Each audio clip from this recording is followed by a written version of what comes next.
I'm Harold Thompson. I'm 76 years old. Some of you might remember me from a few weeks back. The response to that video was overwhelming, and I want to thank you for that. But today I need to talk about something I didn't mention then, something more personal, something that changed everything about how I see parenthood. And I need you to hear this, you see, because what I'm about to tell you could save you from the kind of pain that stays with you for decades. My daughter Emily and we had 44 years together. That's a lifetime for some people. And for most of that time, I thought I was a good father. Not perfect, but good, solid. The kind of father who provided and showed up. The kind of father who never missed a parent-teacher conference, who paid for college without complaint, who was there at every graduation, every milestone. But here's what nobody tells you about being a parent. You can raise someone from birth, watch them grow, be there for every milestone, and still not really know them. You can share a home, a life, countless moments, and still be strangers in the ways that matter most. You can know their favorite food, their clothing size, their schedule,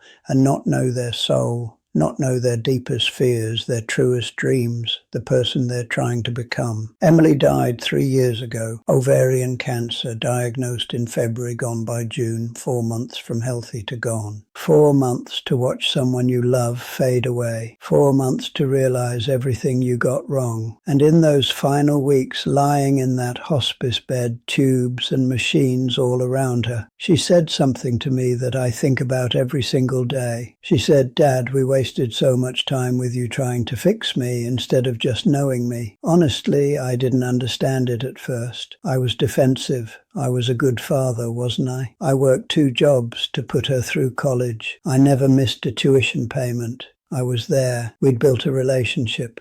I sacrificed so much for her future, but that's exactly the problem. I was there physically. I provided financially. I showed up to events. And being there isn't the same as being present. Let me tell you what I mean, and I want you to really listen to this because it took me 44 years to understand it.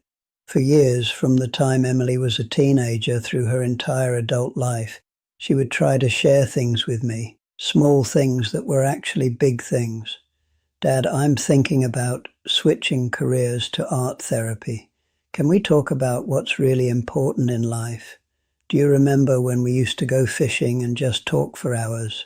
Remember when I could tell you anything?"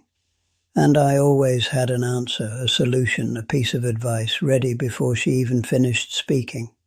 Too risky. You need stability. You need to think practically. You have student loans to pay. You need to think about your future. What about health insurance? What about retirement? I wasn't trying to hurt her. I genuinely thought I was helping. I thought my job was to guide her, to keep her from making mistakes, to prepare her for the real world. I thought wisdom meant having all the answers, having been through life and knowing better. I thought protecting her meant steering her away from anything that seemed uncertain or unconventional. It didn't. You see, I thought being a father was about providing, protecting, preparing, being there during the crisis, making sure she had what she needed, showing up to the important events, giving advice, sharing my experience, teaching her how to avoid the mistakes I made. And yes, those things matter. But what I didn't understand is that the relationship is built in the tiny, unremarkable moments. The conversations where you listen instead of lecture, where you let silence sit instead of filling it with your wisdom. The times you let them be wrong without fixing it, without saying, "I told you so," without turning it into a teaching moment. The way you ask questions because you're genuinely curious about their answer, not because you're leading them to your conclusion, not because you already know what they should say. I stopped doing those things, not all at once. It happened gradually, so gradually I didn't even notice. One conversation where I gave advice instead of listening led to another. One, "Let me tell you what you should do," led to 1,000. One, "When I was your age," became my default response to everything. One, "You're not thinking clearly," when she wanted to discuss something important. And slowly, conversation by conversation, year by year, I built a wall between us made of my own certainty.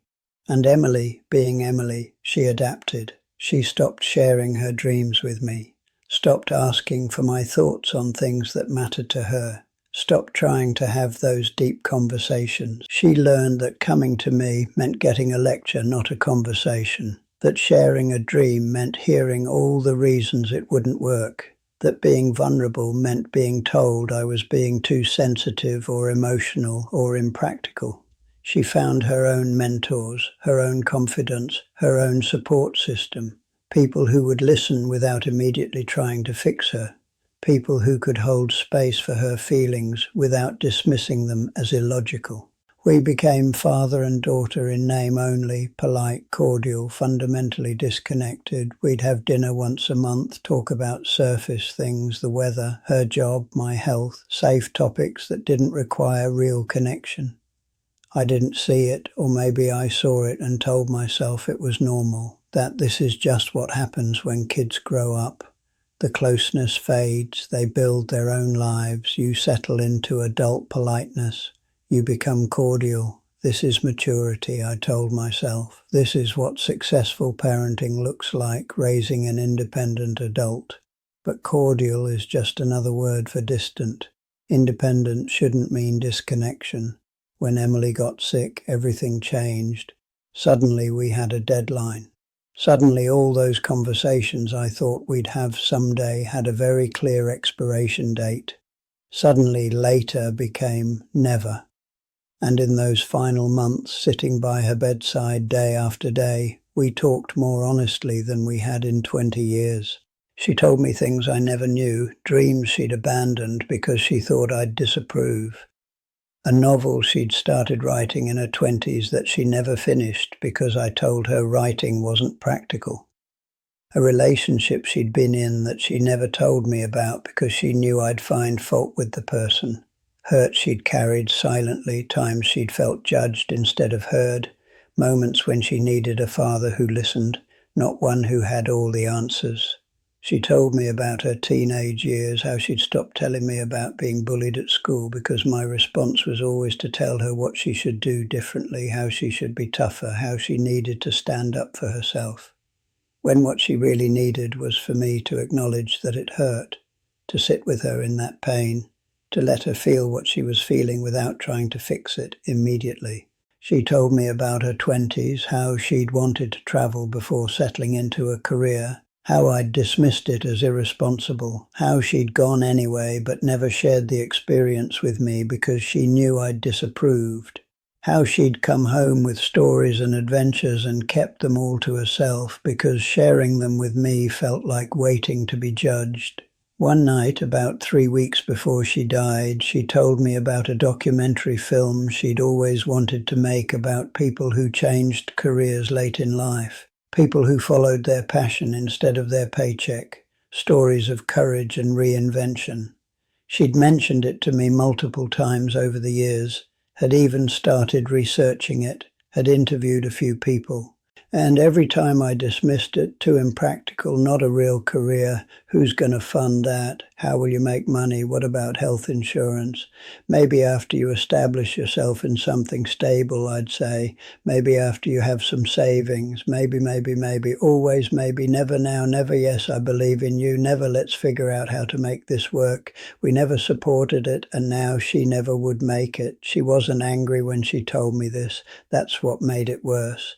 She was just sad, resigned. She'd accepted years ago that I wasn't going to be the father she needed. She'd made peace with having a father who was there but not present, who cared but didn't understand, who loved but didn't know how to show it in the way she needed. I asked her why she never pushed harder, why she didn't insist, why she didn't fight me on it, make me listen, force me to understand. And you know what she said? I didn't want you to pretend to support me. I wanted you to actually see me for who I am, not who you wanted me to be. I didn't want your reluctant approval. I wanted your genuine curiosity. I wanted you to ask me questions about the documentary, to want to know why it mattered to me, to be excited because I was excited. That sentence broke me because she was right. She didn't want my approval out of obligation. She didn't want me to say yes while clearly thinking no. She wanted me to be curious about her, to be excited about her passions, to care about her dreams because they were hers, not because they made sense to me, not because I understood them, but simply because they mattered to her and she mattered to me. And I couldn't even give her that. I couldn't set aside my own ideas about what her life should look like long enough to be curious about what her life could look like. Listen, here's what I've learned, and I hope you're listening because this is important. The biggest threat to your relationship with your children isn't absence or neglect in the traditional sense. It's not missing events or forgetting birthdays or failing to provide. It's thinking you know what's best for them more than you know who they actually are. It's the slow erosion of intimacy that happens when you stop being curious. When you think your job is to mold them instead of to know them, when you confuse guidance with control, wisdom with certainty, protection with limitation, you stop asking questions because you think you already have the answers. You stop listening because you think your experience is more valuable than their truth. You stop prioritizing the relationship because you think your job is to prepare them for life, not to enjoy them in life. And one day you wake up to realize your child is a stranger or worse. They're gone and you never got the chance to really know them at all. After Emily died, I found a box in her apartment. My son-in-law gave it to me, said she'd wanted me to have it. She'd been keeping letters she never sent, journal entries, thoughts she never shared. And reading through them was like discovering a person I'd raised but never truly seen. It was like meeting my daughter for the first time at her funeral. She wrote about feeling invisible, about wanting me to ask her questions without having an agenda, without steering her toward what I thought was the right answer, about small moments that hurt her. Times I steamrolled over her feelings with logic, like when she was upset about a friendship ending and I told her it was probably for the best, that she'd make new friends, that she was being too emotional.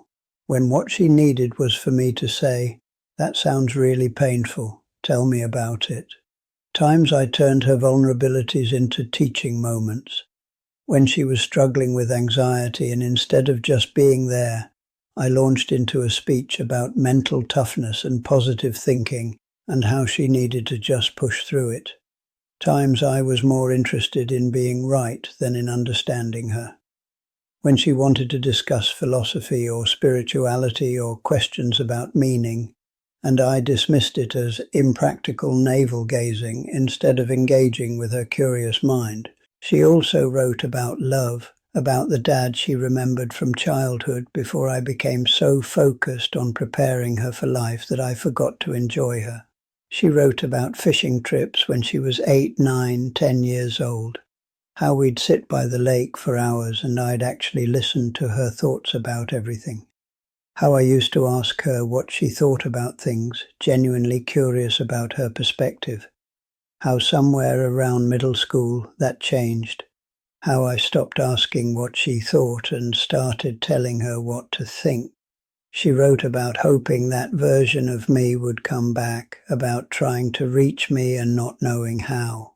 About feeling like she was talking to a wall of advice and wisdom that had no door to actually reach the person behind it. I was right there. We had dinner together regularly, talked on the phone every week, saw each other at holidays. But honestly, I might as well have been a consultant she checked in with, not a father she felt connected to. A life coach she was assigned, not a parent she chose to share with. And here's the part that kills me. It wasn't malicious. I wasn't trying to hurt her. I genuinely thought I was being a good father. I thought I knew better. I thought my job was to guide and correct and prepare. I thought protecting her from mistakes was the same as loving her. I thought giving advice was the same as giving support. I thought being right was more important than being close. But relationships don't die from dramatic failures. They die from 1,000 small moments where you choose being right over being close, where you choose advice over attention, where you choose your agenda over their truth. If you have children, adult or young, I want you to ask yourself some questions, and I want you to really think about them. Don't just skim past this part. When's the last time you had a real conversation with them? Not about their job or their responsibilities or what they should be doing. Not about whether they're saving enough money or eating healthy or making good choices.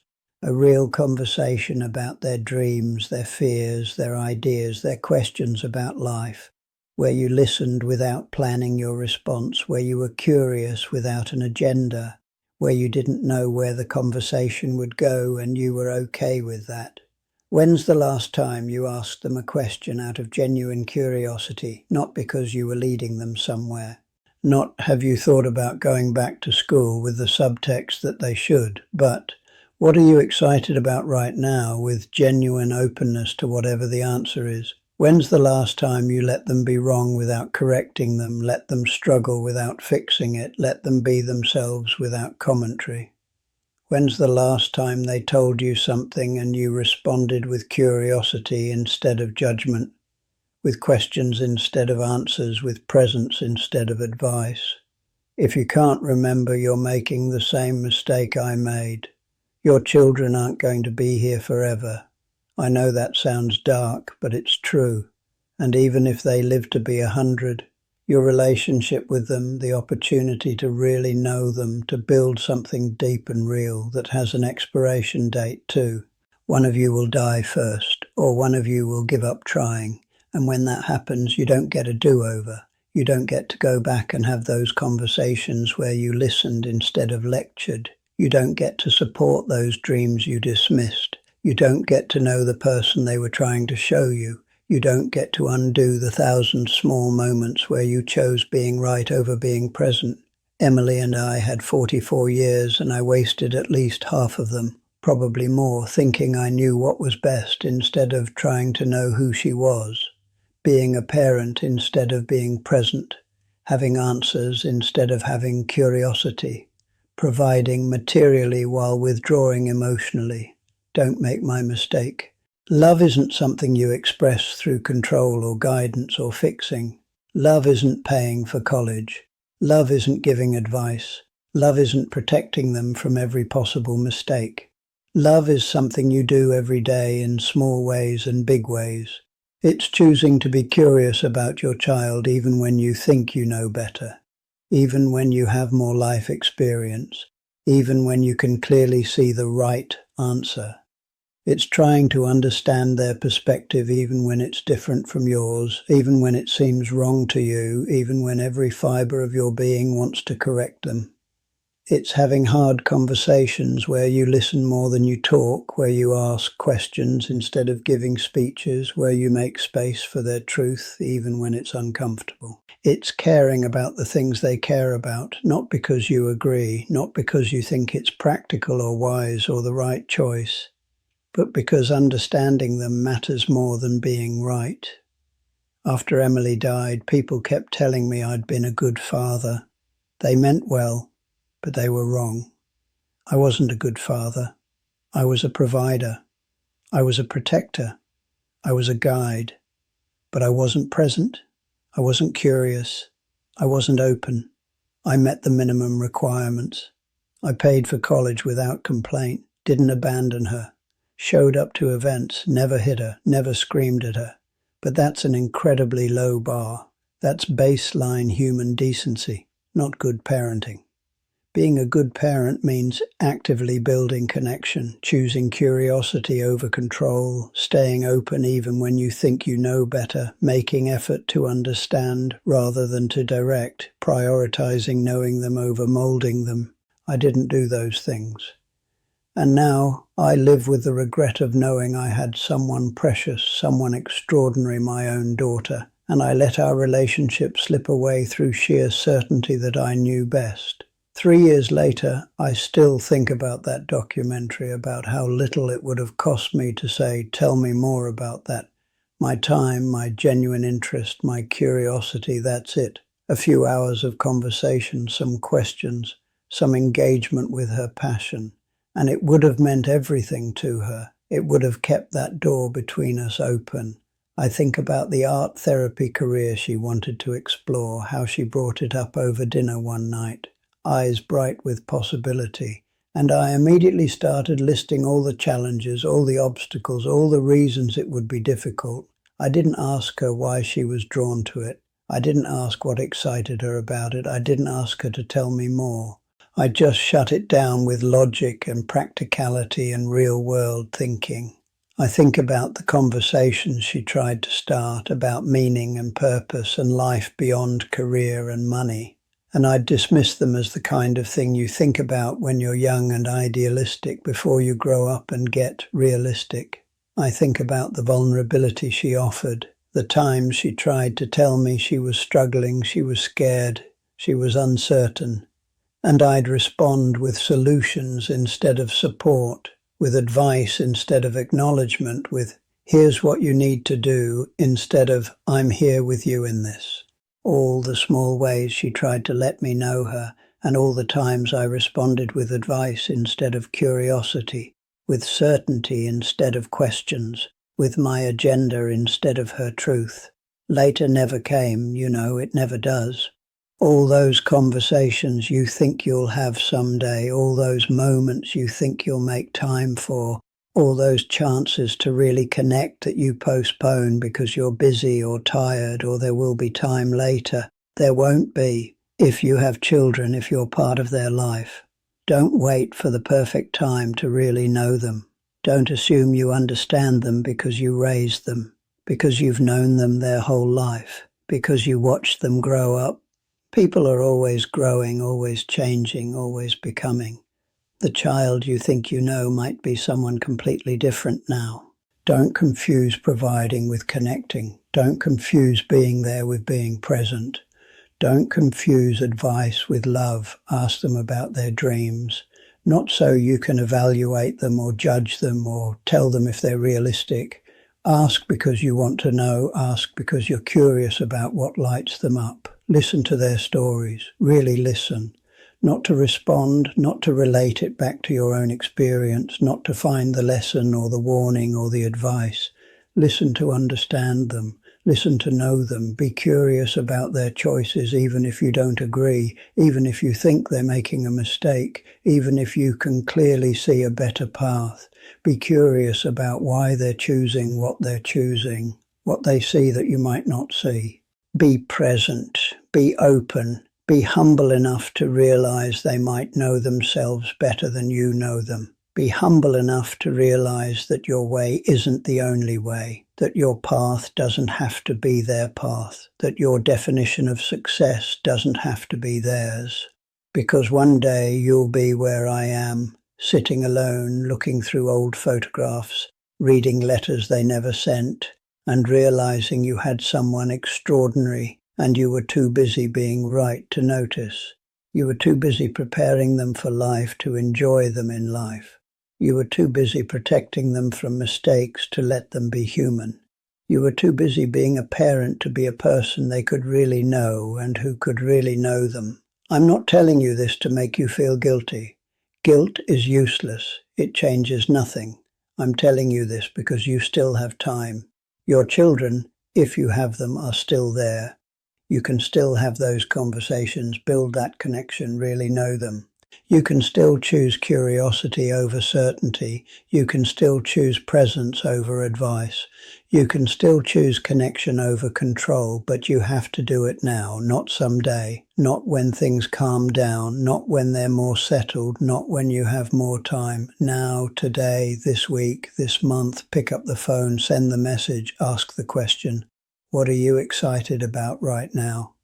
What's on your mind? Tell me something I don't know about you.